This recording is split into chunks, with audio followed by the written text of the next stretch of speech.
Cuba, a través de la historia, muchos cambios políticos y sociales radicales se han realizado mediante la violencia.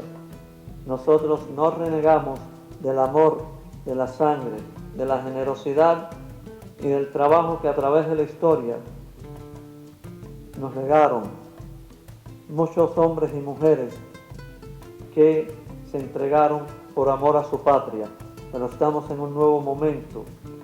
The 1940 Constitution had a provision that if 10,000 citizens wanted legislation, they could sign a petition and ask for legislation. It was a way to give people power, and in many ways it was an outcome of what had happened under Machado. The failed dictatorship of Machado had led to a lot of hand-wringing, but even under Batista in those years, there was a lot of hand-wringing about how could Cuba become a modern state. And remember, the 1930s saw the rise of Nazism and the coming of World War II.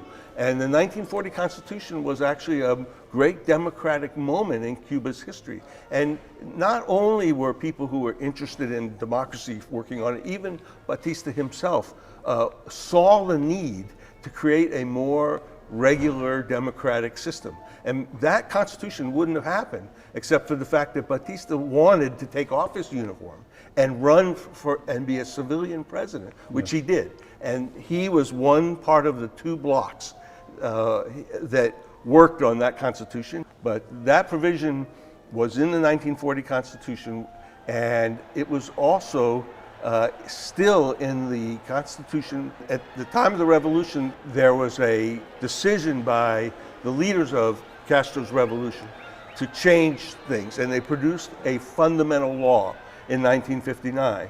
And Castro had promised to create a democracy and to have elections, but the fundamental law cut up and took apart the 1940 Constitution.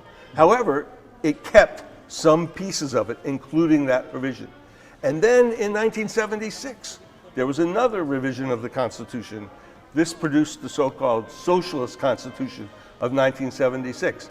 But still, they kept that provision for people, citizens, to write a petition and demand legislation. And why was it kept in there? Did anybody ever try it? Did anybody think it would ever be used?